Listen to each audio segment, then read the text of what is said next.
Yes, I am an atheist, to whoever asked in the comments.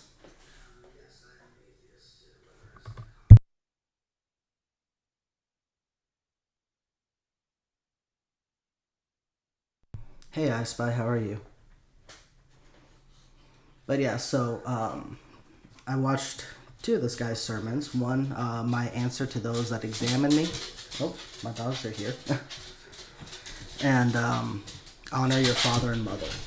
Those, if you go on YouTube, if you go on Rumble and check them out, you'll probably see the full sermon on Rumble versus YouTube. But they're crazy.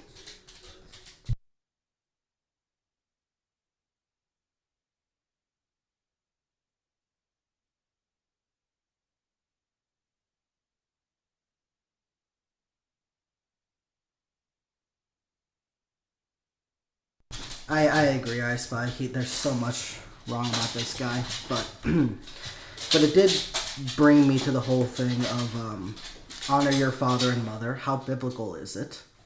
And what exactly is the effects for it? Should you honor your father and mother and never call them out for things, even like abuse?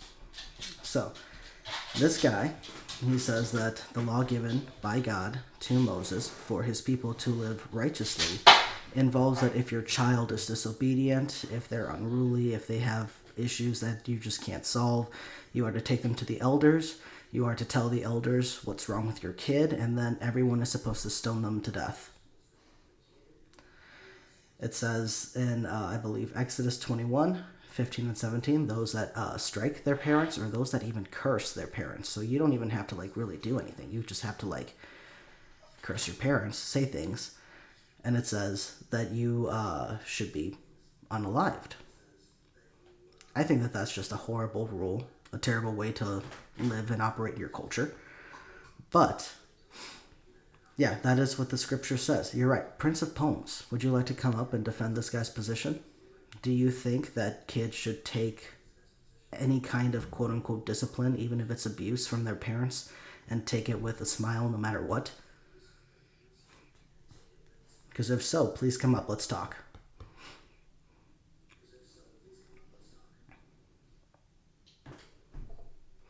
And then also, yeah, so you just have to just say things bad about your parents, and the Bible says you should be unalived. Going with that, he jumps over to, I believe it's Mark, in Mark 7, 9 through 13.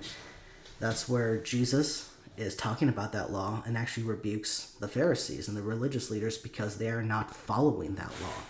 He scolds them for it. Same in Matthew 15:4. Same thing with that. And then also in 1 Peter 2:18, he uses that where to justify his abuse as well by saying that in this passage, slaves are to obey their masters, even the ones that are cruel, even the ones that are bad, even the ones that are forward, because authority is authority, and God wants you to respect your authority. And it says in this passage that if you suffer unjustly for righteousness' sake, that God sees that and blesses that. So his advice, if you're being abused by your authority, you are to take it. You are to shut up and take it because that is the only way that God will ever be okay with your reaction to abuse. And I think that this is a very dangerous message to give to your congregation. It's a very dangerous message to give to the kids that are in your congregation. And it's a very dangerous message to tell your congregation about your own kids after you have spent a whole sermon very verbally cursing them because they dare to call you out for your abuse. No, I do not. That was for Israel and strangers among them. That's not the law here for today. According to Jesus in Matthew 5, it is. According to Jesus in Matthew chapter 5, I believe 17, he says that he did not come to abolish the law, but to fulfill it, and that not one dot of an I or cross of a T will be gone until heaven and earth pass away. Heaven and earth are still here. Jesus himself in the New Testament says that the law still stands. Jesus scolded the Pharisees for not following such a law like this. So I think it's very dishonest when people say, oh, but that was a law for them, not for us. Do the police stone people for that? No, because we are not a Christian country. Or at least I don't know where you are. But I live in the U.S. We're not a Christian country. We are not a godly country or anything underneath the biblical law, which is great because I think this is whack. Do you think that this is a good law to follow? Do you think that we should be following the Bible and stoning people for not honoring their parents? Exactly, I spy. I don't want a theocracy. The USA is a secular country.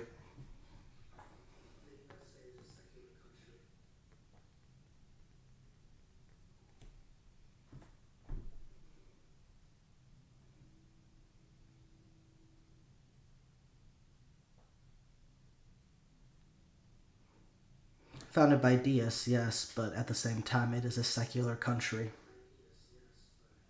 We do not have any laws where we abide under any type of quote unquote God given rules, and we do not follow any religious law. We have a freedom of religion which lets people worship whatever they want, as long as they're not hurting anybody else in order to do so. Most people are going to the lake of fire. Is this guy going to the lake of fire? This guy that took electrical cords to his kids and his wife, who throws furniture at his wife, who screams and grabs his family's faces and screams in their faces, who takes their son and beats them into the ground and stomps on their heads, screaming out, "Off you." Is that guy going to the lake of fire, or is he going to heaven because he's quote unquote saved? Biblical doesn't mean ethical or moral. There's a lot of evil in the Bible. Yeah, there is a lot of evil in the Bible.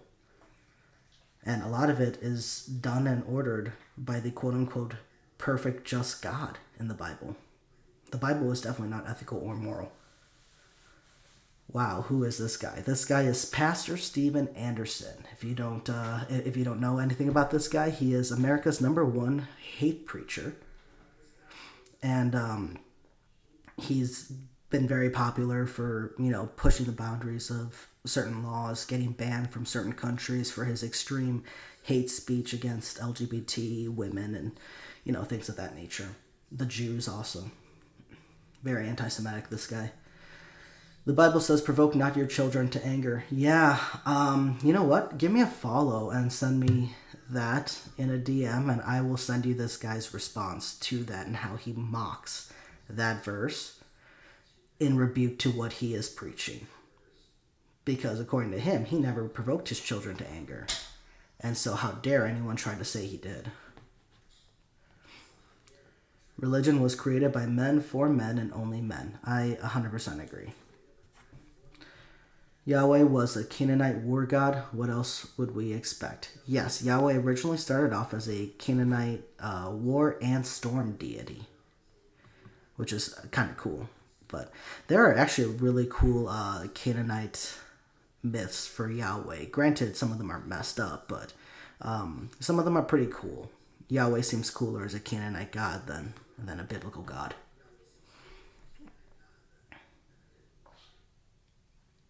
Another of many reasons to oppose religion. I feel you. Children have feelings too. I'm a Christian. I do not agree with them. All right. Thank you. Actually, you are one of the 3 Christians that has said that. I have had a stream of Christians tell me, yeah, it's biblical. Just take it. It's biblical. They're your parents. Honor them. It's biblical. So I'm finally glad that we have a Christian that is saying the opposite, that they don't agree with this. You're supposed to honor them in their teachings of the gospel. Should they fail at that, they are held responsible for their abuse. Yeah, show me that verse. Show me the verse that you're supposed to honor them in their teachings of the gospel. Because nowhere in the Bible does it say that. That's kind of adding some things to it. People twist the scriptures and use it to abuse people. I empathize with you and your message. Thank you. And Mr. Acquired Taste. I have a video recently where I said that I do believe that this little sect, this NIFB sect of Christianity, is a cult. I do make it a point that I do not believe Christianity itself is a cult. I don't think all cults are religious. I don't think all religions are cults. But this one, the NIFB started by this guy, is definitely a cult.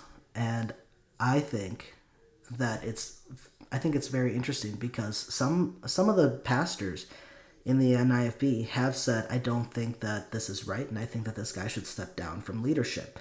And you know what happens? This guy publicly scorns them on videos, on YouTube, in his sermons, and he cuts them off.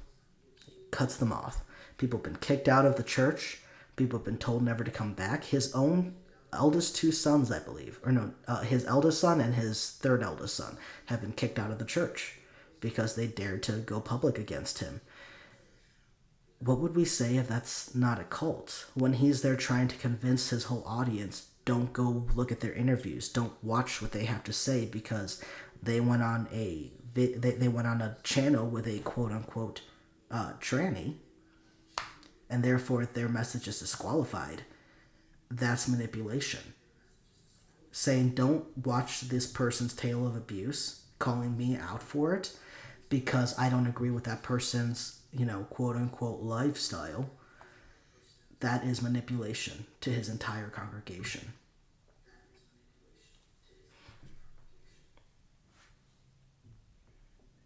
And again, I encourage everyone, Dead Domain and Rediscover Studios on YouTube, amazing interviews with all three of the Anderson kids. They have interviews with John Anderson, Isaac Anderson, and Miriam Anderson. Miriam is interesting because she is 17 years old and she is currently on the run from this guy. She is hiding from her parents because she knew that if she ended up going home with them after her vacation, that they were going to hurt her. And she begged them not to hurt her. She even sent text messages to them saying, I will come home if you promise not to hurt me. And they wouldn't. So she ran away. And good for her. Long time no see. Hey, how you doing? They're challenged to love and care for their children if they don't raise them correctly. Through God's way, they will be held accountable, seeing as they misled a child. Yeah, well, this guy, according to him, hey, he did an amazing job as a parent. He's a great parent. They were, they all left his house saved. They all left his house, good people. They all have great jobs. They all are hardworking. So according to him, he raised his kids well. They're saved. They spread the gospel, and they're, not on drugs and all that stuff. So according to him, perfect parent. But yet, all four of his oldest kids are coming out with this, and they're calling for help because they still have younger siblings in the care of these parents.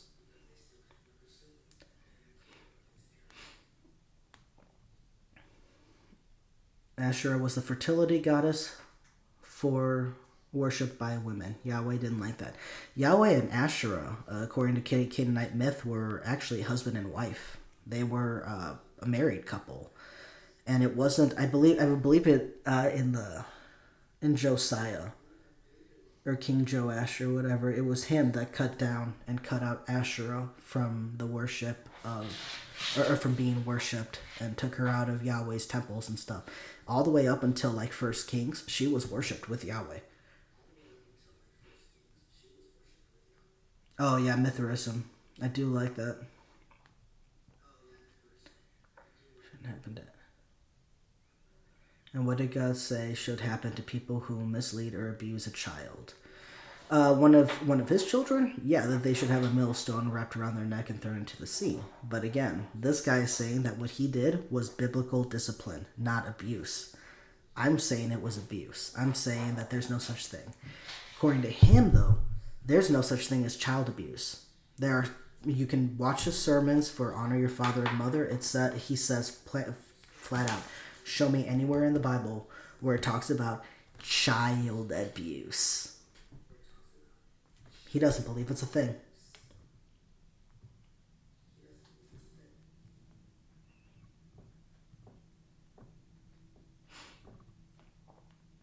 Allow me to say this. Jesus said that we can know who belongs to him by their love, not their bigotry, not their abuse, not what they're against.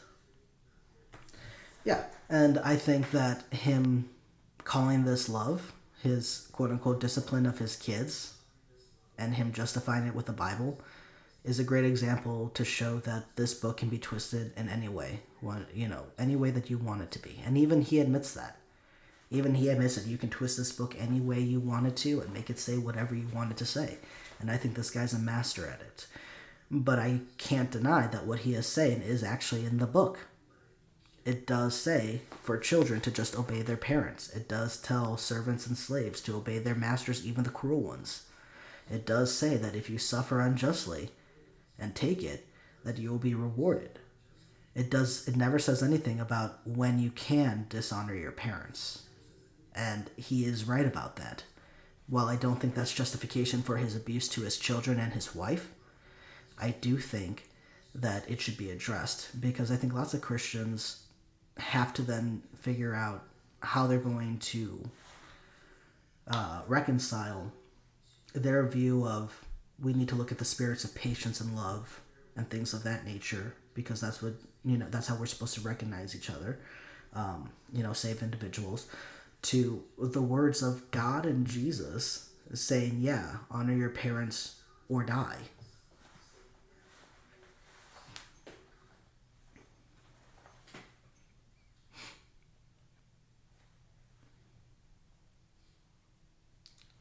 Yeah, so again, please go on YouTube, check out all of their videos.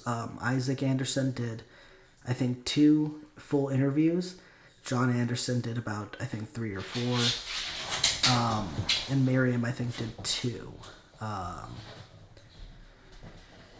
So Miriam is currently on the run from her father and her mother because they would not promise to not hurt her. Because what happened was she was at summer camp. She was at a Christian summer camp, and she was telling another camper something about her home life. And a counselor overheard and said that she was a mandatory reporter, and she had to call CPS.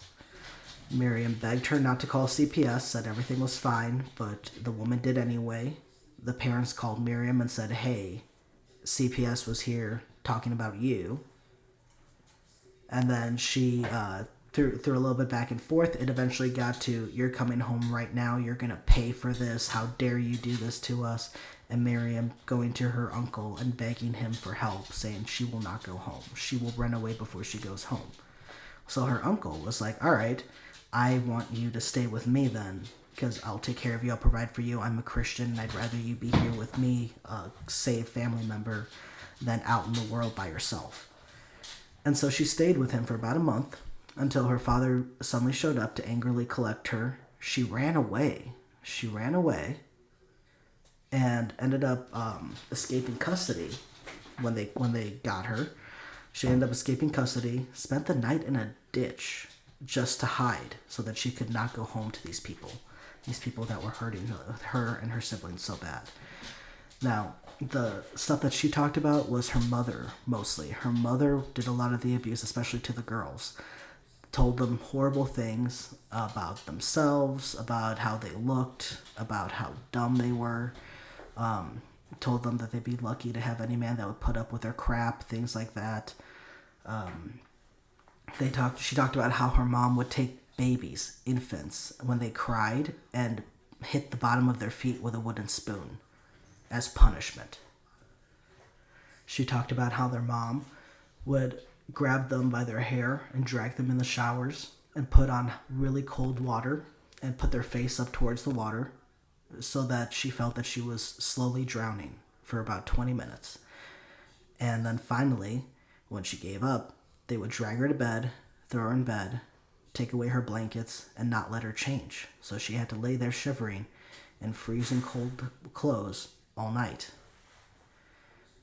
These are horrible examples of abuse. They are not biblical, and they should not be protected under any type of biblical verses like honor your father and mother or else.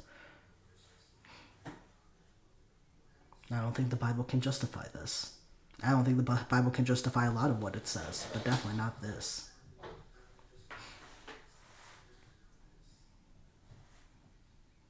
Yeah, do you know why it says, children, honor your father and mother, that your days be long upon the land? Because your parents can off you if you don't obey them. The law lets your parents off you. And yeah, parents do not provoke your children to wrath. Cool. This guy says he never did. This guy claims that he never did, and all that happened was that he raised his kids well fed, they're saved, they save other people with the gospel, and they all live great and happy lives with good jobs. So clearly, he didn't do a bad job. Clearly, whatever he did was just discipline and not abuse, because they're not, criminals or anything. So here's the thing. This guy says that this is how he showed his love, and that he did not provoke his kids to any wrath. But when his four oldest kids come out and say that he abused them and is abusing their siblings, he just full out curses them during his sermons because how dare they dishonor him and their mother.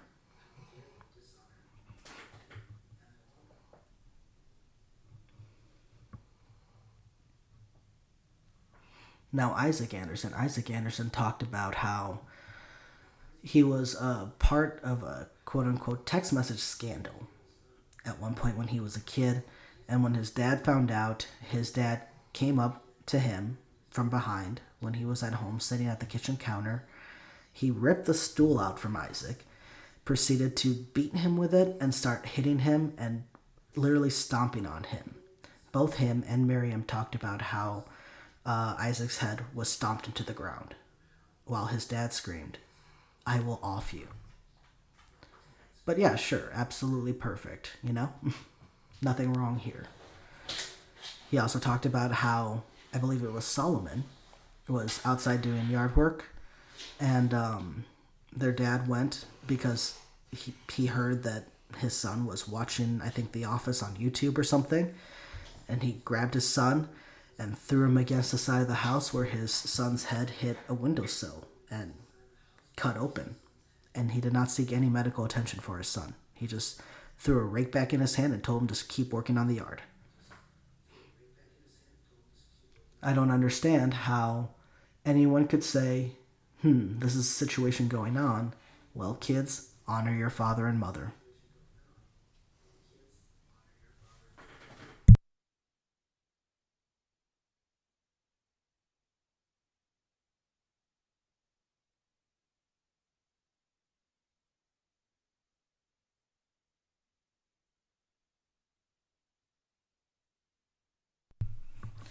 Yeah, this preacher also mocks other Christian denominations. He's an extreme heretic. I think a lot of preachers mock other denominations. So many Catholics mock Protestants. Protestants mock Catholics. Evangelicals mock Baptists. Baptists mock, of Mormons. Literally, so many different denominations just mock each other. I don't. Out of everything that this guy does, that's not one that is, I think, anything to pay attention to. All pastors mock each other. All denominations mock each other. But this guy using the Bible, especially these passages, to justify the abuse that he gave to his kids, absolutely disgusting. Hey, look, I'm glad to see that there are more Christians that are just willing to call this guy out and say no, f this guy, because I just I'm shocked at how many Christians I see that are just like, yeah, he's right. Yeah, he's biblical. Or what's wrong with what he said? What's wrong with what he did? I'm a Christian. I agree with him, and that just blows my mind. And it's refreshing and relieving, honestly, whenever I see someone that says, "Hey, I'm a Christian," and I don't agree with him. So thank you for that, Getty.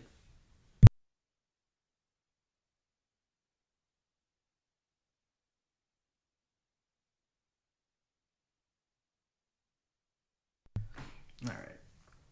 Let's see.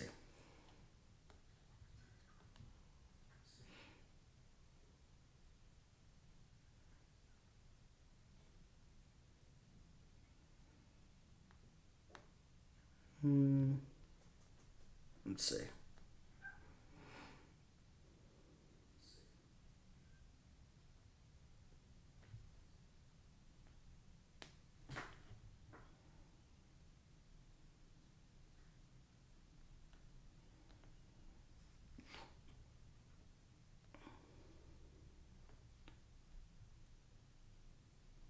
Thought I had another one somewhere.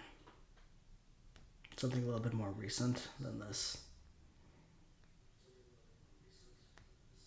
Hmm.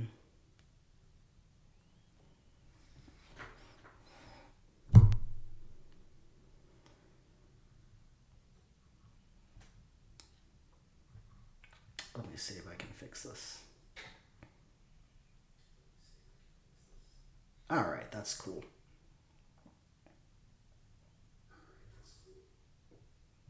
Sure, I guess that'll work. Alright, so how can you be Christian but against abortion if you believe that God gave us free will, it ensures the soul goes to heaven, or the fact that just God also offs kids and orders it in the Bible himself? So, very clearly, just because it's a child or a baby does not mean that the value is so up that you can't off it, or at least not in the perspective of God. So, I'm very curious about this. So, if you're a Christian and you are against abortion, I would just like to know why, and I'd like to talk with you.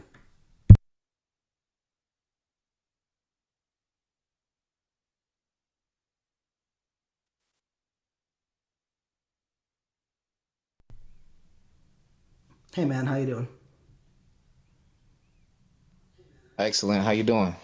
Hey, I'm doing pretty all right. Are you a Christian? Absolutely. Awesome. Can I ask how long have you been a Christian for? And I would say ever since I was like 12. Okay, so since you were like 12 years old. All right, awesome. And then what? One more question before we dive into the topic. What convinced you that Christianity is the truth? Cause I'm I've seen miracles, I've seen blessings, I've seen people be healed of like things, and I just my personal testimony, my personal walk, I've been blessed. I've been, you know, overly blessed by the Lord as a result to me praying and having a relationship with him. Okay, all right. And are you against abortion? You know what? I am absolutely not. I wish everybody could, have their freedom of, wound. Like, I wish people could, you know, if you feel like, basically, if you feel like a, hold on, one kid. If you feel like you should not want a kid, then hey, I feel like you shouldn't have to have a kid. I think that that is a great perspective. I don't think anyone should be forced into that role if they don't feel like they're up to the task. I truly don't think so. What do you think about the first position? Because from at least what makes sense to me logically is that if you are a Christian and you think abortion is not right, that if you take the position that God gives everyone free will, do you think that the most logical thing to do would be to warn against such an action but do nothing to prevent it? Like, don't vote against it or anything like that? Just tell people, hey, I don't think that's right? Wait, I'm not understanding the question. Now, can you repeat that? For sure. Do you think so? So let's say if you were a Christian that thought abortion was wrong, but you held the position that God gives us free will, do you think that the most logical thing would be just to warn people verbally about it, but not do anything to prevent people from having the option to choose? Yeah, I think you should be able to warn people if you felt like speaking out against it. Yeah, by all means, go ahead. But you can't, you know, if the law is, and by all means, go sign some petitions or try to get some stuff. But I mean, everyone has their own choice, and if the government made it legal, you know, I mean, and if you don't know any better, if you feel like it's against your religion, of course, don't do it. But I mean, everybody has their own mind. Everybody has their own way of looking at things, and my viewpoint on it is, hey, if a chick gets pregnant by me and she shouldn't have got pregnant by me, and she says, hey, I don't want to have a baby by you, and I said, hey, I don't want you to have my baby, um, I should be able to be like, yo, go fix that, go get that out of here. Okay, all right, awesome. And then, what do you think about from a Christian perspective when it comes to abortions or infants, babies dying? Do you think their soul just goes right to heaven?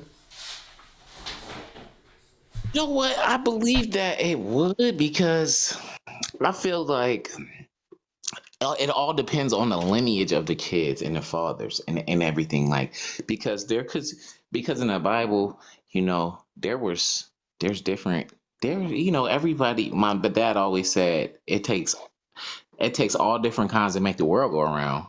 So there's different seeds out here, bro, and the different seeds that there are, some of them are strange, and they're not strange by they're not strange by they're strange by genetic makeup, not by, a baby is a baby. It's like there's stuff inside of the genes, bro, that makes it, people different. So some of them go to heaven, unfortunately. I think some of them don't go to heaven. And you think that that's a result of their parents' actions and genetics? Like it's a result of, like, of the sins of the fathers passed down to, like, say I was a devil worshiper and I had a baby. I'm a female devil worshiper and I had a baby and the baby died. I don't think that baby is going to heaven. I swear I don't. Do you think that that's fair or just? I feel like in God, and I'm not well versed on this subject, but I will say I was reading the Apocrypha, and in the first Esdras, or Esdras, at the end of first Esdras in the Apocrypha, they had strange wives, and everybody had, like, they messed up their blessings because they had took strange wives. So the strange wives were pregnant as well. So you know what God said? He said, put away your wives. They had come all together. All Israel came together. He told them to put away their wives and the kid and the children. And the children, they weren't, some of them were pregnant. He told them to put away the children and the wives. So I feel like, absolutely, bro. I feel like they would be able to. I feel like, no, wait, what was the question?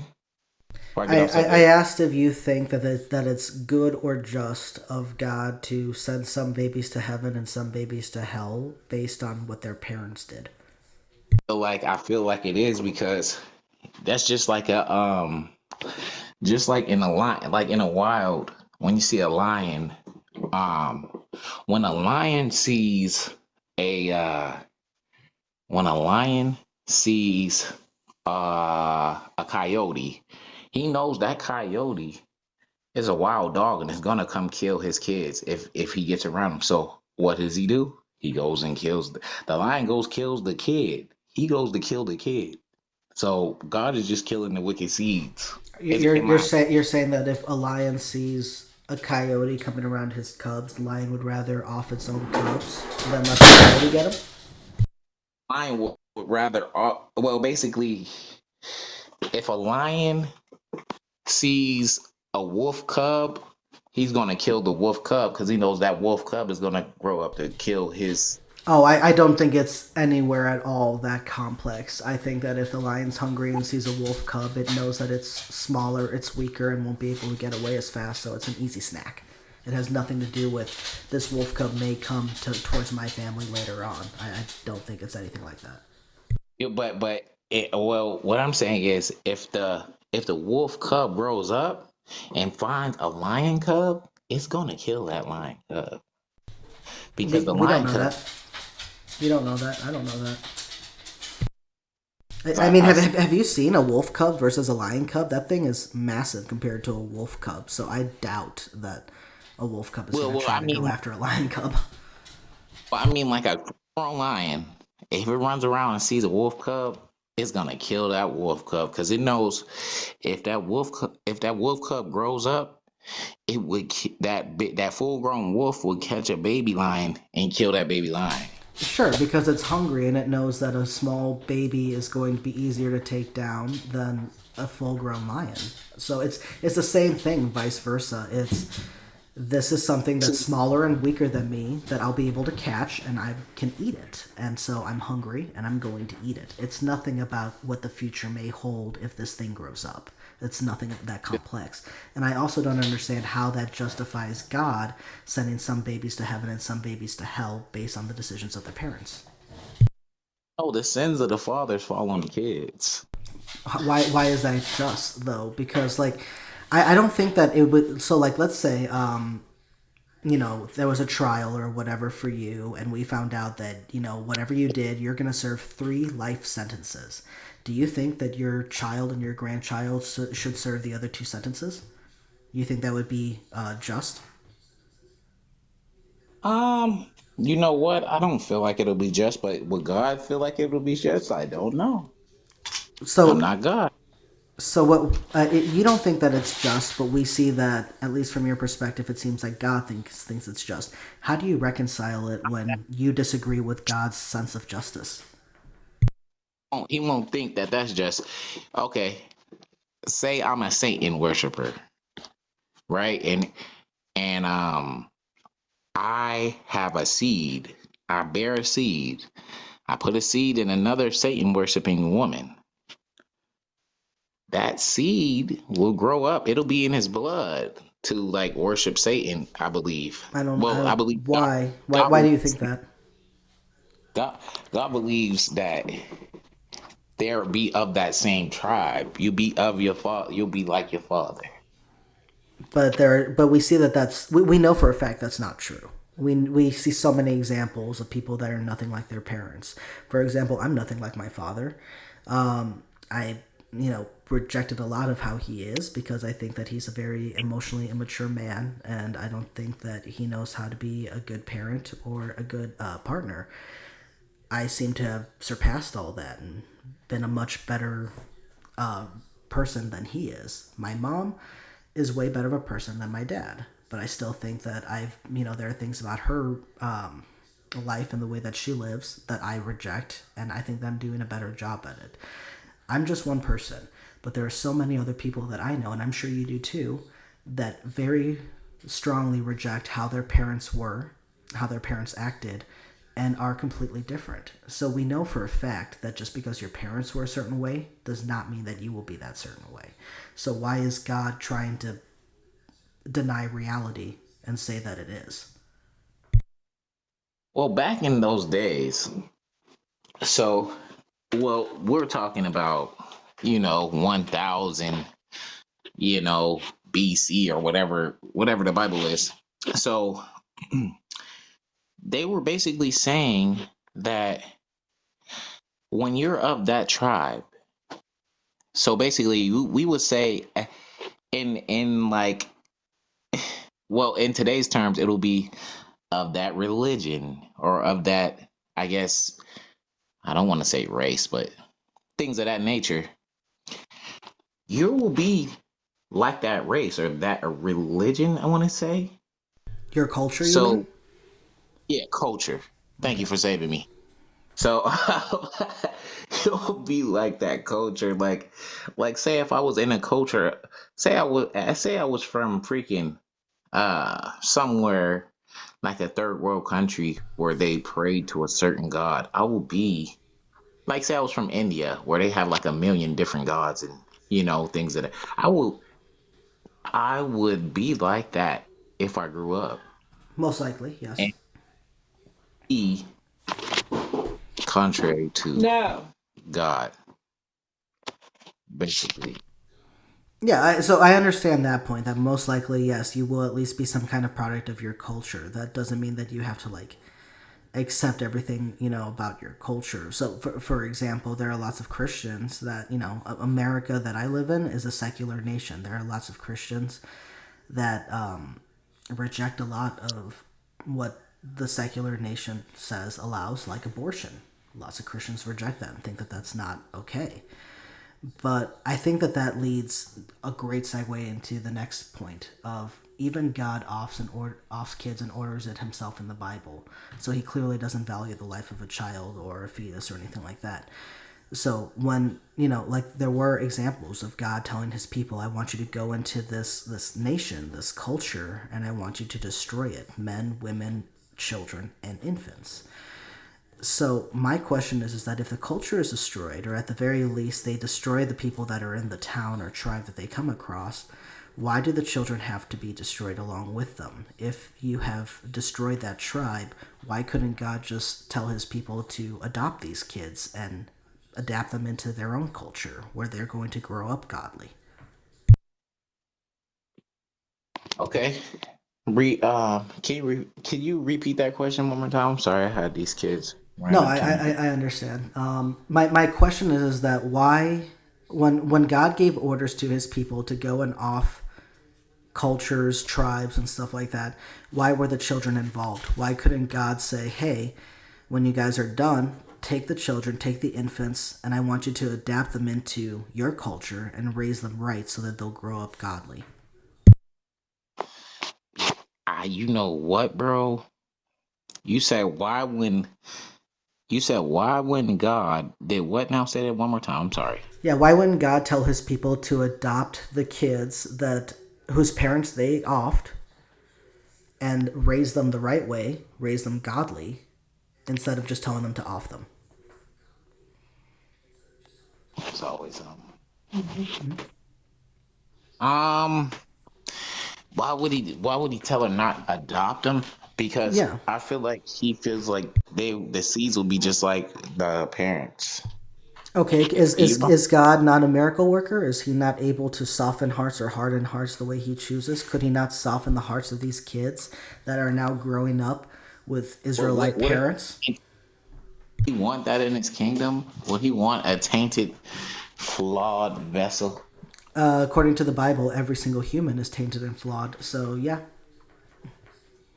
Would he want would he want that poison?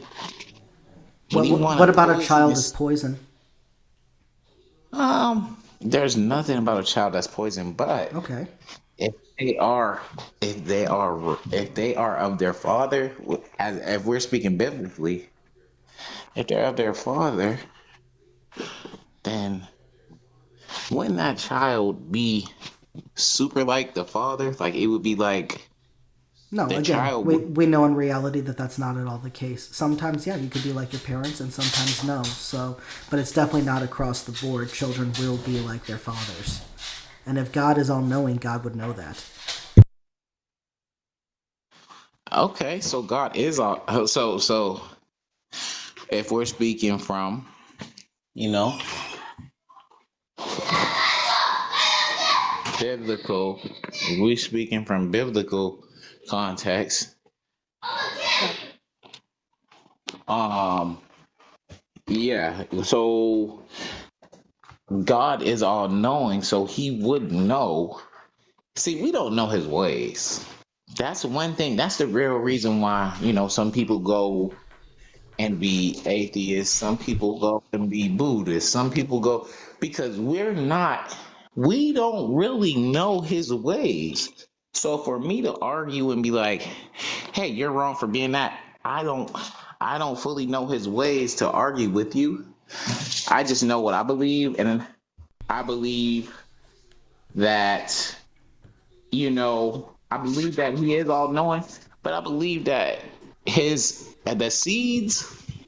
Bro, his reasoning is the seeds have that the seeds have that genetic makeup of just wickedness. Everybody or specific people? Specific seeds have it. Okay, and And they're how is that a fault of the child who's born? That's none of you know what? That is the father's. That's the father's fault. Then why is That the child sent to hell for any reason? That sounds very cruel. you know what? I'm not sure if the child would be sent to hell. We got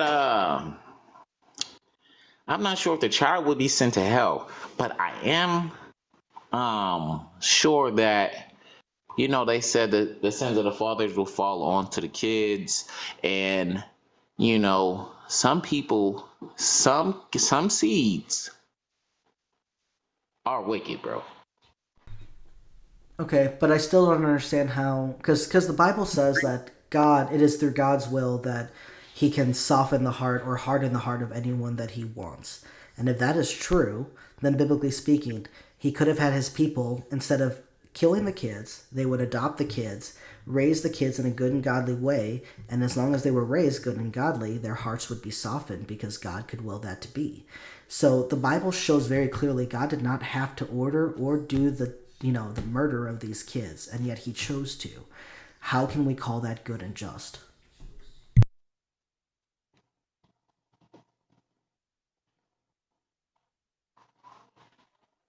Um, by him murdering these kids, you know, it's sort of like I'm Satan and I had a baby. That baby is gonna be Satan. Why? And I now, don't know how that has to do with humans having human babies that God can soften or harden. oh, you mean like okay? Yeah, yeah. The whole point is because the Bible says that God can choose to harden or soften someone's heart. Correct. Oh, absolutely. Okay, so instead of God telling His people to kill the babies, He could have told His people to raise the babies, and then God would soften the hearts of these children as they grew, and then they would have been integrated into a good and godly culture.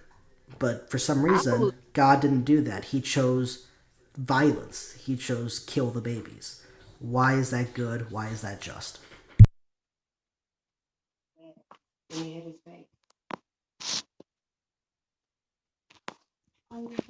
Um, so I feel like um, there was a Bible verse that said their hearts grew hard.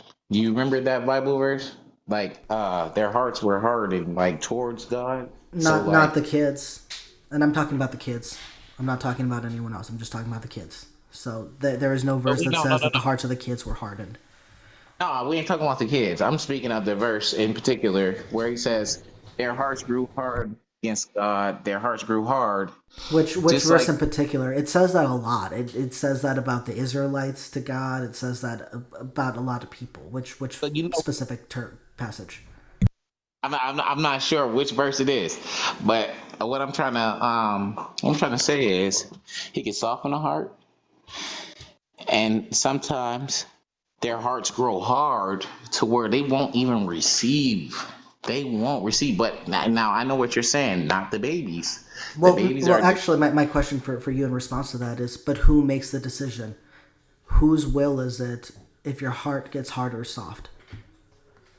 it's actually upon the human being. No, it's upon God, actually. The Bible says it is not our will, it is the will of God.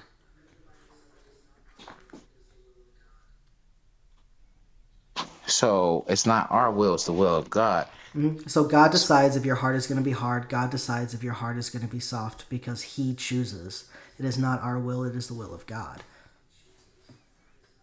So he chooses. So, and sir, do you believe that he chose your heart to be hard? Or do you believe that he Oh, I chose don't. your heart? I don't think that this is real at all. So I don't think any God chose my heart to be soft or hard or whatever.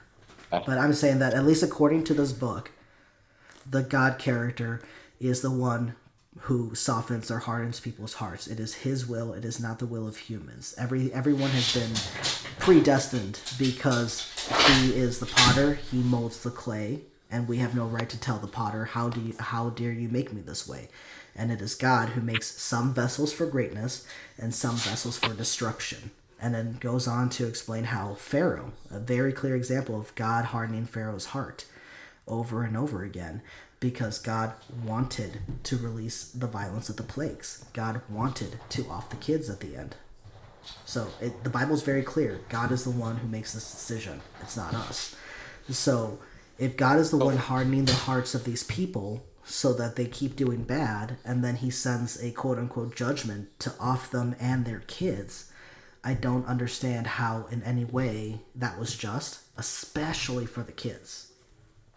and my answer is, I'm Satan. I have a baby. Don't you think God, on the other hand, is going to kill me and my baby? No, because God has absolutely no desire, at least biblically, to kill Satan, which I think he should, but he doesn't. And I think the reason why is the same reason as why doesn't Batman kill the Joker? Because then the story's over for that. It seems that no, God would never kill Satan. And as far as Satan having a child has nothing to do with human beings having human being children. And I don't know why you keep jumping back to I'm Satan. It just doesn't make any sense to what we're talking about. I'm speaking of, I'm trying to make a point as in, like, the reason why God killed the kids and the adults together is because, like you said, their heart was hardened, and being wicked, being wicked fathers, he said wipe them all out. Remember how he wiped out the whole fucking, he basically wiped out the whole earth. And then it was Mm-hmm. only Noah. There was Mm-hmm. nobody good in the earth.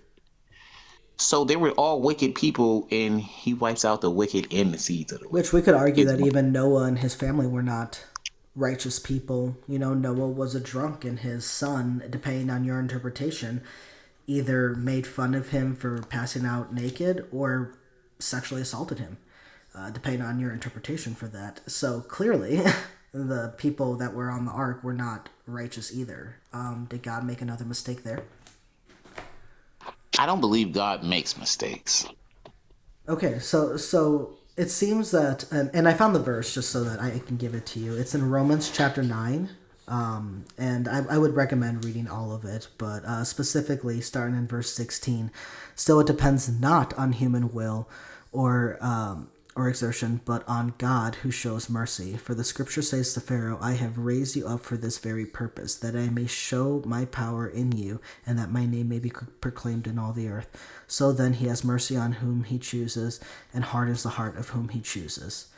So this passage is showing an example as strong as Pharaoh.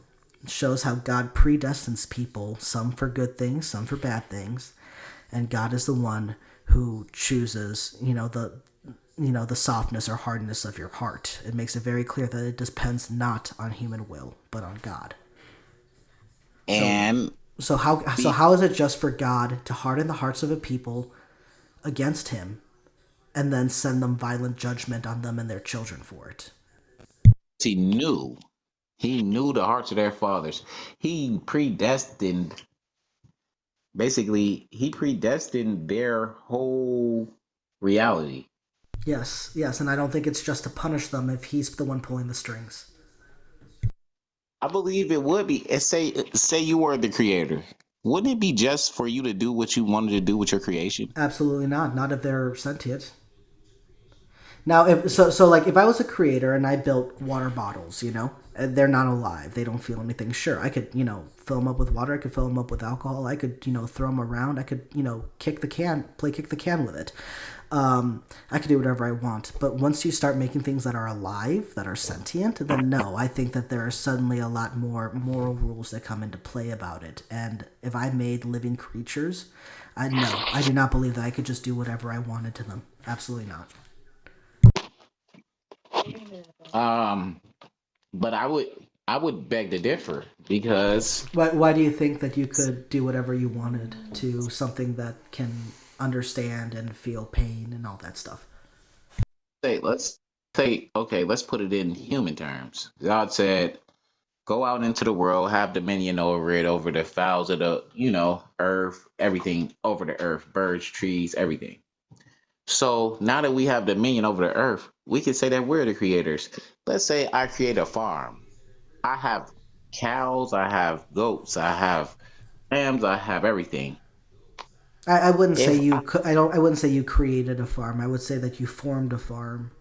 If you make something out of it, like jam or whatever, and you make a company, then I would say that you created a company. But I wouldn't say you created a farm. well, let's say I created something that had life. Let's say I freaking just as abortion. Let's say I had a girl, she got pregnant, we didn't keep it, we got an abortion. Now, is that just for me to say, hey, you should get an abortion, or is that not just for me to say you should get an abortion? I feel like that's the same thing that God did. I He's would like disagree, but I'll let you finish your example. But go for it. so if someone has a baby, someone has somebody pregnant, don't you think that they have power? They're creating something. They have power over that creation, whether to make it live or whether to make it die. No, Just like God. God no, had the same. because by that logic, the same thing would stand even if the child was a toddler or a teenager, and I don't think that you should be allowed to off your kid just because you quote unquote created it. The difference between that and abortion is because no one has the right to use another person's body in a way that that person doesn't consent to, even to live, because the right to life does not trump that. Now, here's the thing though, when it comes to abortion, I think that we should find a way. I think that we are very medically advanced enough and scientifically advanced enough to find a way to learn how to extract the fetus as young as possible, implant it into an artificial womb, find a different family for it. That way, we're not stomping on the rights of the individual carrying as well as the fetus itself. I see nothing wrong with giving full personhood rights to the fetus, but that in no way means that it can take someone else's bodily autonomy away from them. So that is the way that abortion is quote unquote justified. But as far as I just created it, therefore I can do whatever I want to it, that's a very dangerous argument because then you're justifying parents that sexually abuse their kids or parents that neglect their children, parents that beat them. And I don't think that that's a good argument that you should use. I'm speaking within. I'm speaking within law-abiding terms.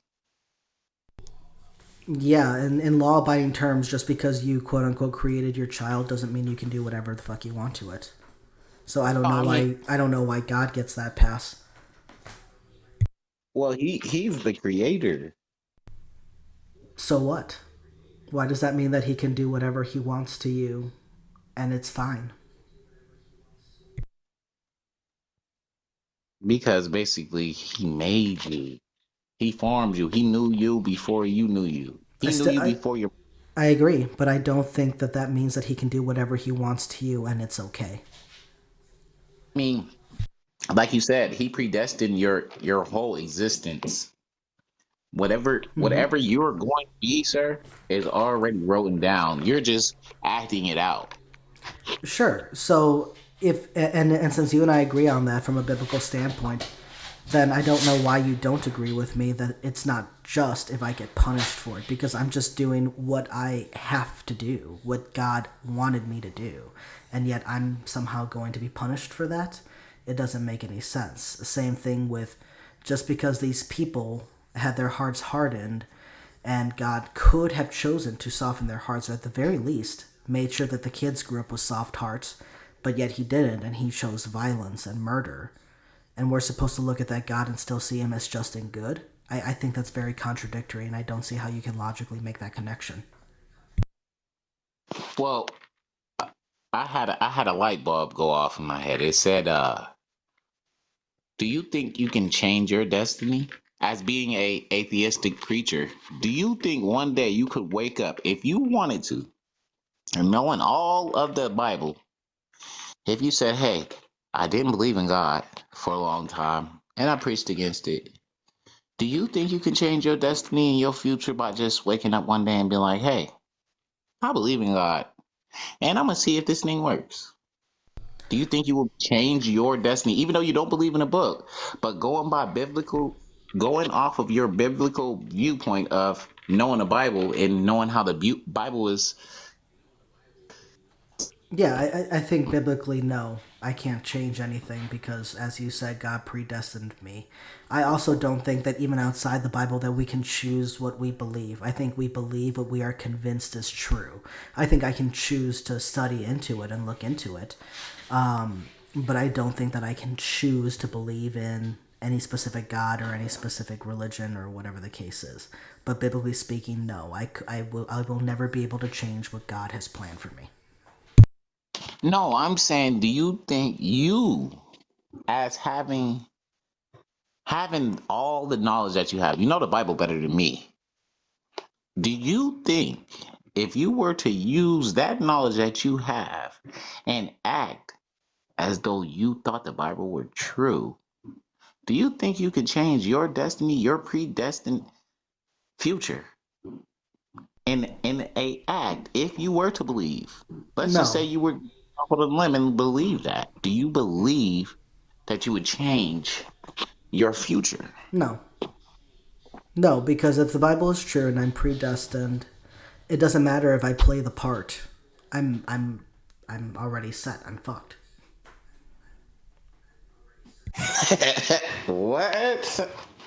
Yeah, yeah. If the Bible is true and I'm predestined, then it doesn't matter if I play the part of whatever the Bible says, or if I pretend to follow it. It's Wait, whatever wait, whatever is predestined is going to happen. no, not pretend. Oh, I mean, you wholeheartedly. One day, all of this preaching got to you. Kenneth Copeland was on the screen, and he just started preaching, and he got. Kenneth Copeland is a piece of shit, but I mean, okay. That's my boy. Well, I'm listen. so sorry. That guy is crazy, man. One of so psychotic. But Okay, but wait. yeah, I'm go gonna go, go go back ahead. on. Go ahead. Finish your point. So one day, Jerry Savelle was on the screen. You was just you might have just, I don't know, you just got in from work, you tired, and you weren't even expecting it, but some of that word got on the inside of you, and you got a little seed of faith. They said all you need is a seed, a mustard seed, and that thing just started growing. You started watering it, you started believing, and Right. you really believed it. Do you think you can change your destiny? No, I would believe that it was predestined that I would eventually get that seed of faith because the Bible says that faith is a gift from God. So I would then believe that it was part of God's plan and my predestination that on such a time that I would come across the message, and that is when God would give me the gift of faith, and then I would have started growing and believing. So I would still believe that that would have been part of my quote unquote predestination. And I have to agree with you. You Okay, drive a so hard bar. so we agree we cannot change anything. It's all up to God. But what if no, we can't change anything. You're right, it's up to God. But we never know what tomorrow holds. You're an atheistic preacher today, but you never know. You might be a Christian preacher tomorrow. You never know. I don't know. Yeah, maybe. I'm not against. I'm not against the fact that maybe it is possible that I will eventually believe in something. So, like for example, I used to be a Christian, and never when I was a Christian did I think that I would not be a Christian. It was a very long, hard, and unwanted process that happened for me to become the way that I am now. I didn't want this, but I had to eventually be honest and say I didn't believe anymore. And I understand, and like, and I've looked through lots of religions and stuff like that. If I were to be honest, I'd say while it's not a religion, the only thing that has had two things happen that I can't explain are those mediums and Wicca people. And then I've also been very drawn to Norse mythology and like Odin and stuff like that. So I don't even know that if I believed again that it would even be Christianity. It might even be something else. But as of right now, I don't believe in any gods, and so therefore I am an atheist. Now, You're saying, but there's two question marks that pop up. It's Odin and it is Wiccan and it is mediums. Yeah, let me give you these stories real quick. So when I was, I think, 19, 18, 19, it was my very first time having, like, one of those tarot card readings. And because I was Christian before, I was very like, no, this is no good. I don't like this and stuff. But one of my friends offered to pay for it for me, and I believed that God would protect me. So we went in, and it was at a Renaissance fair, so I didn't believe that anything was real. I thought that this was just, like, oh, someone just wants to get money. So even if so back then when I did believe in the supernatural, I didn't even believe that this person was real. I just thought they were at the Ren Fair to make money. I still think that now, but so I don't recall much about the reading itself. The only thing I remember is that she said I was going to shuffle the cards, put in my energy, and ask one question to the spirits, and the spirits would answer. And so I did that, and she flipped up the cards, and she asked me what question I wanted to have answered. And I asked what was going to happen between me and my siblings, and that was it. Before that, all we talked about was like school, love, future, things like that. We didn't talk about my family, so she didn't know anything about my family. So she's like, "All right." So she flips up the cards, and she tells me that as of right now, there is a man who is preventing me and my siblings from having a good, meaningful relationship. But not to worry, because soon that man will lose his power, and while he is always going to be there, he will not have the ability to stop anything. And things are not going to be as good as they were supposed to be, but they will be good. And I asked her for a time period. She told me 7 years. And so I kept track. And I kept track. She told me that this is all going to happen in about 7 years. About 6 years and 10 months later, my younger siblings graduated high school, and we developed a relationship again because my father was preventing legally us to be able to hang out with each other and talk. So, and yes, my dad is still kind of around, sends some text messages, pops in and out of the state from time to time, but he doesn't have any authority or power to tell us not to talk to each other anymore. And yeah, my relationship with every single one of my siblings I know could be better, and we do try to make it better, but it's not. We missed 13 years of each other's lives because of us being kept apart. So that's one. The time period was correct, and she got some good information correct, which I didn't even give her. The second one was a friend of mine who started going to a medium, and she came back around, and she was telling us all, things that we were advising her against. We're like, no, don't change your relationship or living status because of what this lady's telling you. It's whack. It's bullshit. Don't listen. She kept going, she kept listening, and then she started coming around and telling us that she is having some health issues and that there's a tumor in her brain. And she started going to the doctors and telling them that there's a tumor in her brain and they need to find it. And no one believed her. Her doctors didn't believe her. We didn't believe her. Her family didn't believe her. No one believed her. And then at one point she went to the psychic lady again, and the psychic woman told her they're going to find it really soon. They're going to find it really soon, and you're going to be hospitalized. It's going to be a long recovery, but you will be okay. In less than a week, her doctors called her and said that they found a tumor in her brain. She was put in the hospital. She had brain surgery. And you know what? It's been about a year later. She's okay. It was a long recovery. She's still, kind of recovering a little bit, finishing it up. But I don't know how to explain that. And then the last thing, you were asking about Odin.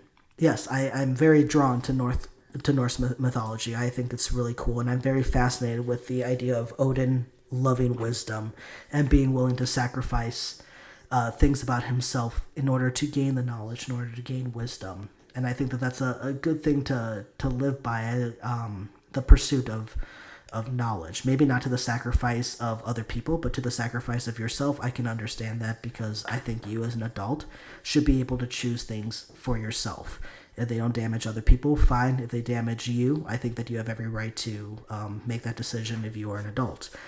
And when I look at the when I look when I look at what the goals of Norse paganism are and stuff, honor, protecting your family, providing for your family, pursuit of knowledge, things like that.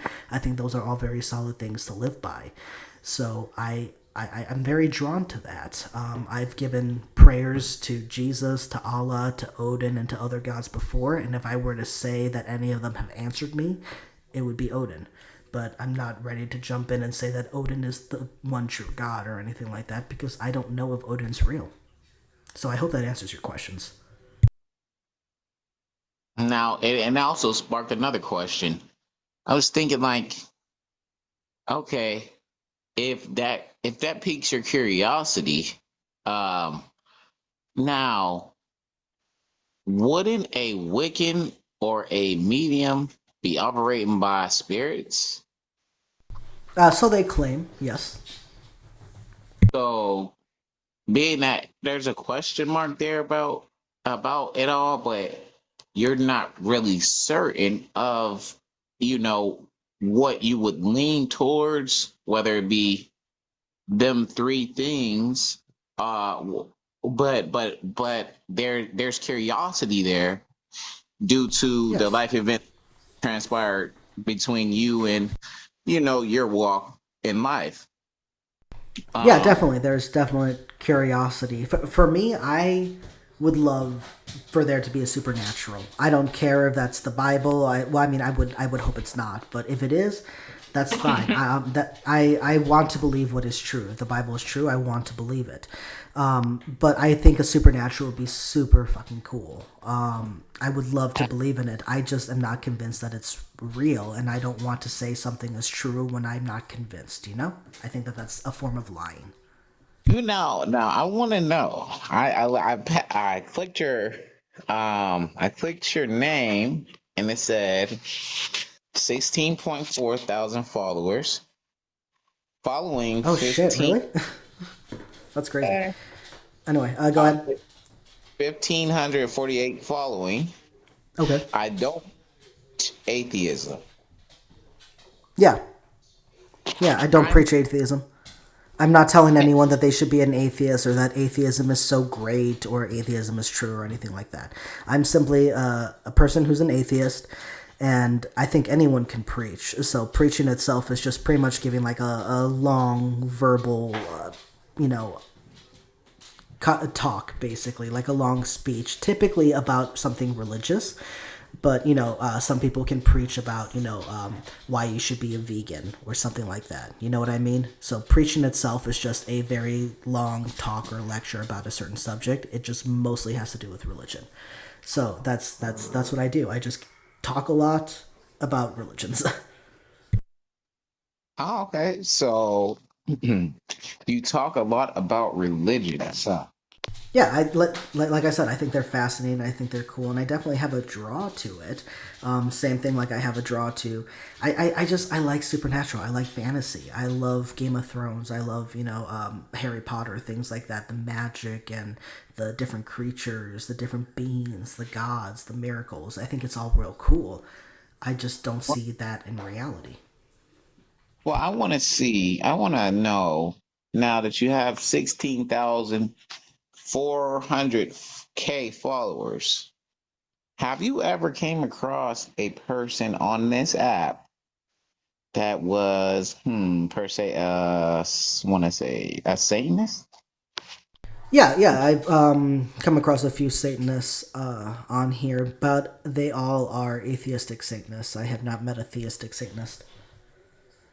Theistic Satanist would be a, what would that Yeah, mean? so the difference is atheistic Satanists, which is most majority of Satanists, are pretty much like edgy atheists. They don't have any belief in God or the devil. They just follow these tenets that are based off of the opposition of a God that would be so judgy and predestination wise and stuff like that. It's pretty much just all for the symbolism, and they're more kind of like activists in a way.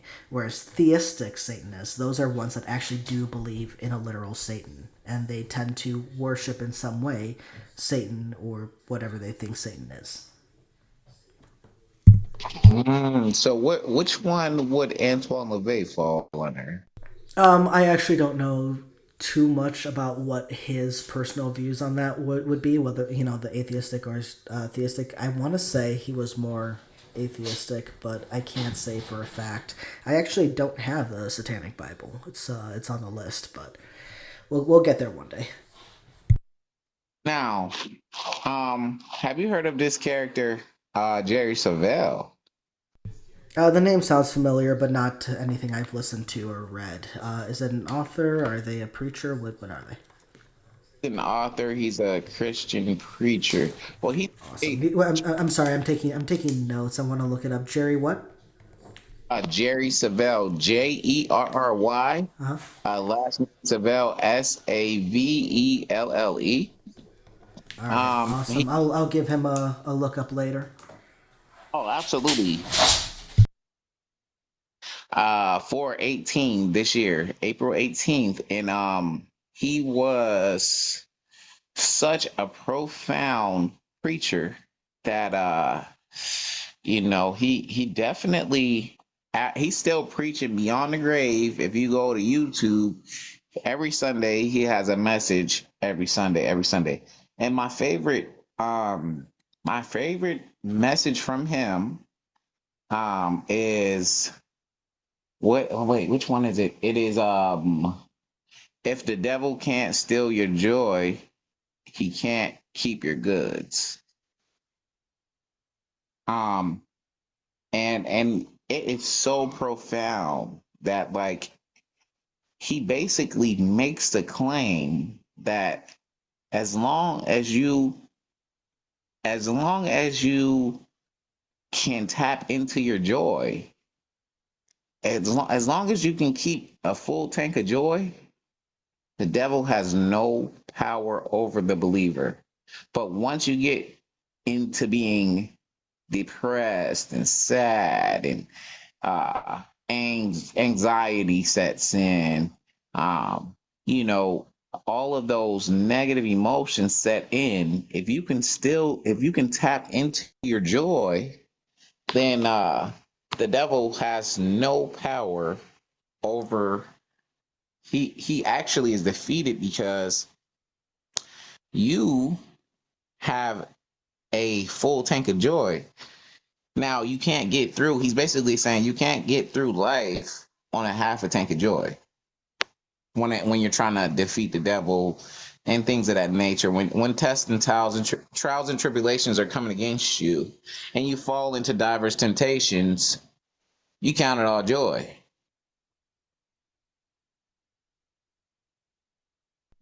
Falling into temptations, you count as joy, or you're saying I count Yeah, it as joy? yeah. Well, yeah. You're supposed to count it joy, as the Bible says, but he has Bible verses to go with this stuff, and I feel like his and the book, his last book, brother, his last book was such a blessing to the earth. It was like, I think it was called, now don't quote me, but it was basically maximum, like enjoying the maximum, the highest level attainable. Like he okay, I hate to say this word, but Kenneth Copeland, right? He was like a Mm-hmm. Kenneth Copeland, but the good the good Kenneth Copeland, not like how Kenneth is right now. Kenneth Copeland is the guy that manipulated people into giving him a bunch of money for a jet, right? Yeah. He Yeah, never but asked for money. He and do you not think that hinting that you need a private jet to avoid demons is not a way to manipulate people to give the money? Because it definitely is. Kenneth, I'm talking about Jerry Savelle. He's the one that never asked anybody for money. Oh, okay, I got He you. always believed God, trusted in God, for his money. And dude, he's absolutely. I believe like he's a walking.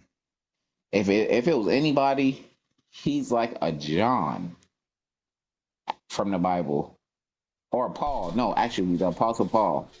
He's like, I don't like Paul from the Bible, but okay. yeah, yeah, yeah. Because I think Paul from the Bible hijacked the religion of Christianity and twisted it to make it his own. I think that that way. Paul is definitely not one of true quote unquote Jesus Christ spirit. So if this guy's like Paul, then okay. But I'm just saying. Well, he said he liked Paul the most. He felt like he related to him. Mm. Um, and I'm telling you, brother, you look him up, man. It'll be a blessing to you, man. Um he has some good sermons on there, and I'm hoping that it's a blessing to you, man. Well, thank you. I will definitely go ahead and give him a search and stuff like that. See what I can find. I tend to listen to books on Audible and stuff, and I watch Awesome. sermons on YouTube and stuff. So whatever I find, I'm sure I'll be able to find something good to listen to. But I want to Well, thank you for your time. I am gonna get going here. I have to get going to meet my girlfriend for dinner here soon. But I do want to give you a moment to, if you have any closing things or any last questions, please feel free. yeah, it was 2024. The name of the book, um, it's Jerry Savelle, 2024, the year of the maximum level attainable. Um, like it is such a powerful book. I never bought it, but that is like top thing on my that's the top thing on my like Christmas list right there.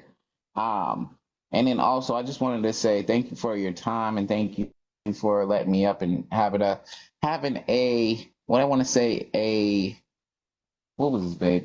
Give me a word. Having a bountiful conversation with you, man. It was great. Thank you.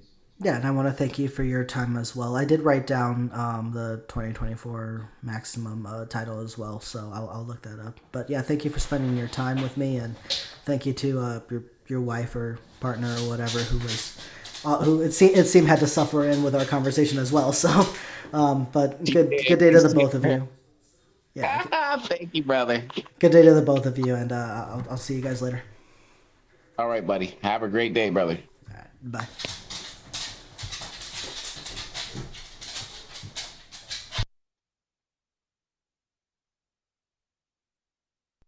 All right, guys, we had a great conversation there. Got to ask some hard questions back and forth, and I do like that neither of us got, heated or anything like that. We were able to ask what we wanted to